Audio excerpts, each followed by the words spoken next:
अस्सलामुअलैकुम स्टूडेंट्स, आज हम cube root of unity find करेंगे कि हम वन का किस तरह क्यूब रूट्स फाइंड करेंगे।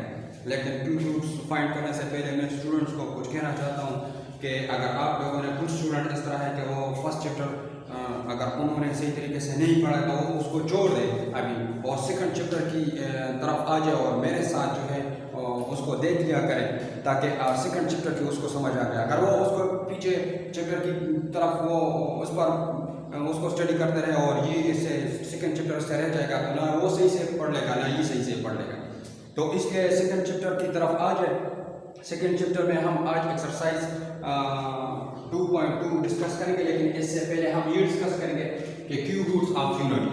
क्यूब रूट्स ऑफ यूनिटी हम किस तरह फाइंड करेंगे। क्यूब रूट्स यानी इससे पहले हमने जितने भी पढ़े हैं वो हमारे पास क्या थे, स्क्वायर रूट्स। स्क्वायर रूट्स हमने पढ़ा है आज तक। इसको हम इस तरह भी लिख सकते हैं कि फॉर एग्जांपल इसको हम लिखते हैं x इक्वल टू 1। तो ये हमारे पास क्या है, स्क्वायर रूट। आज जो हम 10th क्लास में पढ़ेंगे क्या पढ़ेंगे, क्यूब रूट।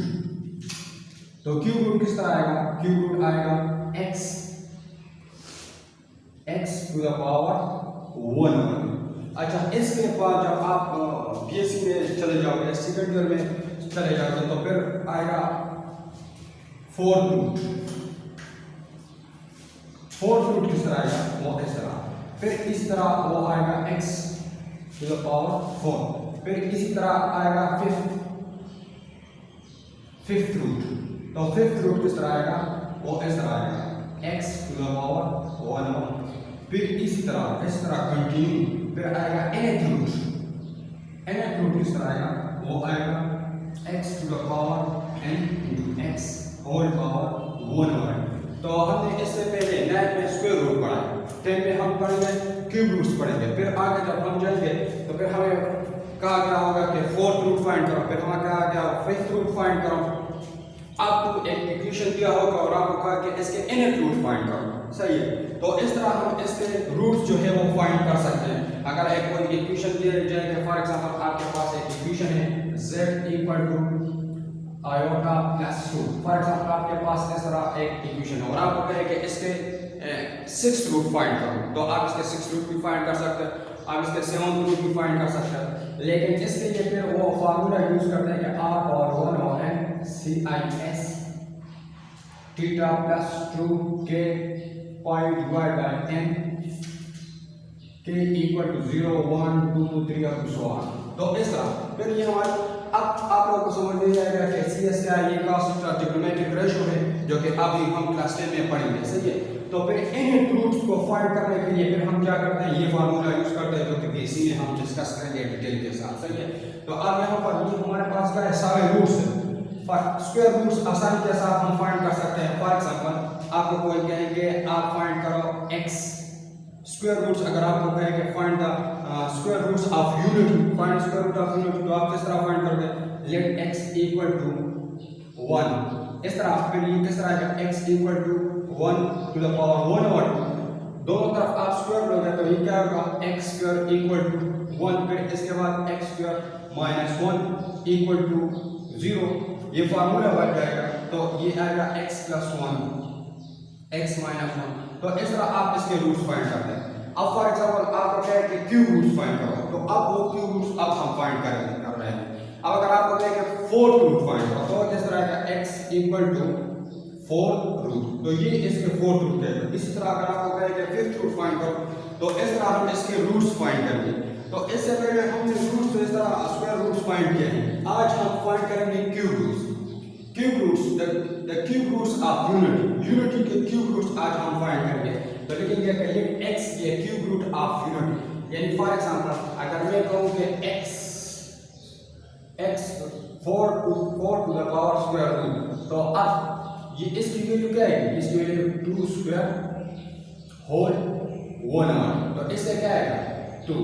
तो इसका मतलब इस 4 स्क्वायर रूट की वैल्यू हमारे पास क्या है 2। इसी तरह हमें क्या है कि 1 क्यूब रूट्स की वैल्यू फाइंड करो। तो 1 क्यूब रूट्स की वैल्यू जब हम फाइंड करेंगे तो वो तो मुझे पता नहीं है कि 1 क्यूब रूट्स की वैल्यू क्या है। तो 1 क्यूब रूट्स की वैल्यू जब हम फाइंड करेंगे और उसकी वैल्यू मुझे पता ना हो तो मैथमेटिक्स में हम इसको लिख करते हैं कि लेट 1 क्यूब रूट्स की वैल्यू हमारे पास क्या है x अननोन। अच्छा, फिर इसके बाद हम क्या करेंगे, इसको हम एक्सपोनेंशियल फॉर्म में कन्वर्ट कर दिया है। फिर taking cube in power both sides, तो यहाँ पर क्या आएगा x क्यूब, यहाँ पर आएगा x क्यूब इक्वल टू 1, ये आएगा। तो इसको दूसरे साइड पर शिफ्ट कर करके क्या आएगा x cube minus 1 equal to 0।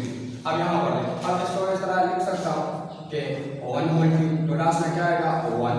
अब अगर मैं क्योंकि 1 होल स्क्वायर तो क्या आएगा 1 ही आएगा, सही है। लेकिन यहाँ पर मैं क्या लूंगा, क्यूब लूंगा।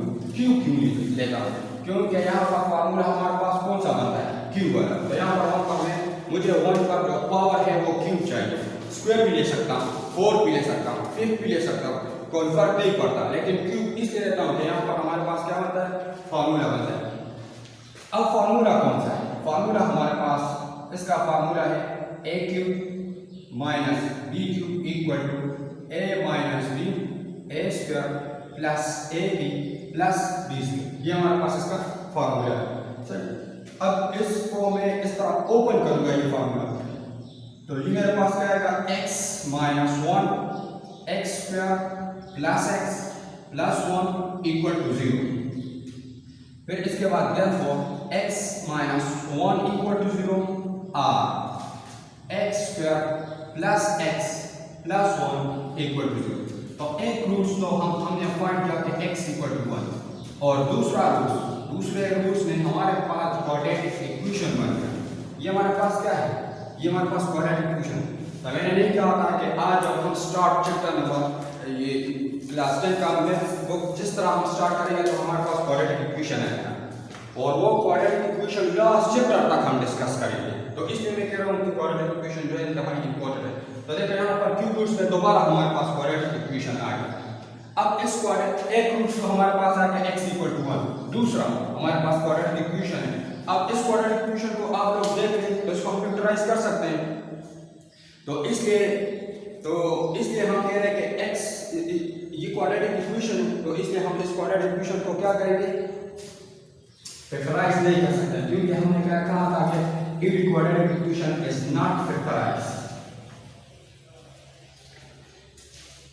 अच्छा, अब इसको देखो, अब इसको हम क्वाड्रेटिक फार्मूले के जरिए सॉल्व करेंगे तो x प्लस 1 इक्वल टू 0। इसको स्टेलर फॉर्म के साथ कंपेयर करेंगे तो यहाँ पर क्या आएगा, यहाँ पर आएगा a equal to 1, b equal to 1, c equal to 1। अब क्वाड्रेटिक फार्मूला क्या है, x equal to minus b plus minus b square minus 4ac square root divide by 2a। अब इसके बाद x इक्वल टू, तो यहाँ पर क्या आएगा minus 1 plus minus 1 square minus 4 1 square root divide by 2a। फिर इसके बाद x equal to minus 1 plus minus, यहाँ पर क्या आएगा minus 3 square root divide by 2, क्योंकि 4 1 1 4 आएगा, 4 माइनस 1 तो माइनस 3, सही। तो अब इसको मैं इस तरह, अब देखो यहाँ पर क्या है, यहाँ पर आएगा माइनस, तो इसको मैं इस तरह लिख सकता हूँ माइनस 1 मल्टीप्लाई बाय, तो यहाँ पर क्या है minus 1 multiply by square root 3, तो यहाँ पर क्या है स्क्वायर रूट 3 आएगा, सही। तो इसको मैं इस तरह लिख सकता हूँ x equal to minus 1 plus minus 3 iota divide by 2। मजीद में इसको इस तरह लिख सकता हूँ कि x की हमारे पास दो वैल्यू आ गई, x equal to plus square root 3 iota divide by 2 और minus 1 minus 3 iota divide by 2। तो इसकी हमारे पास दो वैल्यू आ गई। तो x की क्योंकि हम क्यूब रूट्स फाइंड करते हैं, तो क्यूब के हमारे पास एक 1 आ गया, एक हमारे पास आ गया minus 1 plus square root 3 iota divide by 2, और दूसरा हमारे पास आ गया minus 1 square root 3 iota divide by 2। तीन वैल्यू हमारे पास आ गए। अब ये तो रियल नंबर है, लेकिन ये बाकी दो जो है ये कॉम्प्लेक्स नंबर है। तो इस कॉम्प्लेक्स नंबर को मैं एक नाम देता हूँ ओमेगा। एक को नाम दिया omega minus 1 plus square root 3 iota divide by 2, और दूसरे को नाम क्या है omega square minus 1 minus 3 iota divide by 2। अब स्टूडेंट्स के जहन में ये क्वेश्चन है कि इसको ओमेगा नाम दिया है, इसको ओमेगा स्क्वायर क्यों? अब अगर आप इस पर ओमेगा स्क्वायर, अगर आप इस पर स्क्वायर ले लो तो इससे यही आ जाएगा, सही है। या अगर आप इसको ओमेगा ले लो इसको ओमेगा स्क्वायर ले लो, तो इसका जब स्क्वायर लोगे तो ऐसे, तो इसका मतलब ये एक दूसरे के रेसिप्रोकल है। इसका स्क्वायर लोगे तो ये आएगा, इसका स्क्वायर लोगे तो ये आएगा। तो ये आप लोग की चाहे से कि इसको ओमेगा नाम देते हो या इसको ओमेगा नाम देते हो। तो इसलिए हमने इसको क्यूब रूट्स को फाइंड किया है।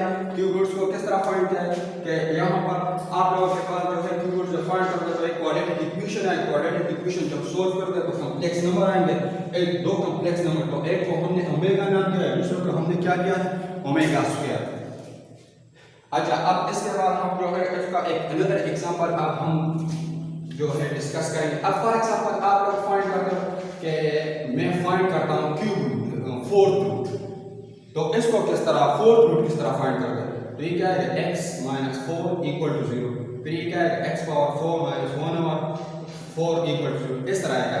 फिर इसको फार्मूला ओपन करते तो क्या आएगा x स्क्वायर माइनस 1 और x square plus 1 equal to 0। ये तो फाइंड हो जाएगा, लेकिन इसके साथ ये फिर क्वाड्रेटिक इक्वेशन बन जाएगा किस तरह x square plus 0x plus 1 equal to 0।